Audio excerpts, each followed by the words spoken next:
This HP desktop just came in the shop because when you go to turn the system on, instead of giving you a display out, it just starts beeping at you. So what exactly is going on here? Well, in most pre-built PCs, this consistent beeping is a sign of a failure to post. Which is an acronym that stands for the power on self-test that your computer happens to run on every single startup. That checks the health of all your computer's internal components. But if one of them fails, you'll end up with no display, and if your PC happens to have a buzzer installed, it'll start beeping like this. The good thing is, if you have a buzzer like this, it's pretty easy to figure out what's wrong, because the pattern that your computer happens to beep actually indicates a particular error code. In the case of this system, if we listen carefully, we'll get one long beep, another long beep, and then one more, and then two short beeps back to back, which on HP desktops almost always indicates a memory problem. So let's go ahead and take this side panel off so we can get a better look at what's going on inside.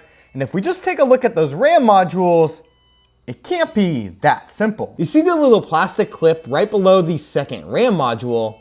That's not even with the first one. And if you look from the side, those two RAM modules are not even. Like, it should look identical to these top ones, which means it looks like the second RAM module popped out. And although RAM is pretty securely seated, when you combine heat with plastic, sometimes things just don't hold up. You can also never rule out poor assembly. So let's just pop this back in, lock it into place, so we can fire this PC back up, but this time we're getting no beeping. And more importantly, we actually get a display out this time, with all 32 gigabytes over those two DIMMs showing up in Windows. sometimes it's just the simplest things.